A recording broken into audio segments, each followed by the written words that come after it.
ఆంధ్రప్రదేశ్ హింసాత్మక ఘటనలపైన ఫిర్యాదుల పర్వం కొనసాగుతూనే ఉంది. ఇక డీజీపీ, ఎన్నికల కమిషనర్, అలాగే గవర్నర్ ఇలా వైసీపీ అలాగే టీడీపీ నేతలు పరస్పరం ఫిర్యాదులు చేసుకుంటున్నారు.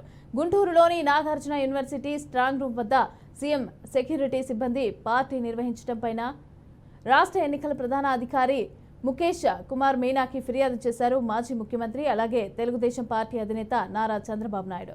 ఇక ఈ మేరకు ఏపీ సీఈఓకు చంద్రబాబు లేఖ రాశారు. ఎన్నికల నియమావళికి విరుద్ధంగా సిద్ధం పోస్టర్తో అధికార వైఎస్ఆర్ కాంగ్రెస్ పార్టీ డీజే పాటలతో పార్టీ నిర్వహించారని పేర్కొంది.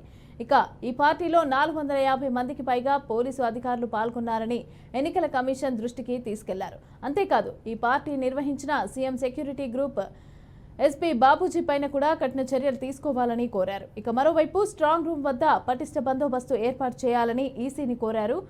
ఇక 2 పేజీల తన లేఖకైతే ఆ పార్టీకి సంబంధించిన ఫోటోలను కూడా జత చేశారు.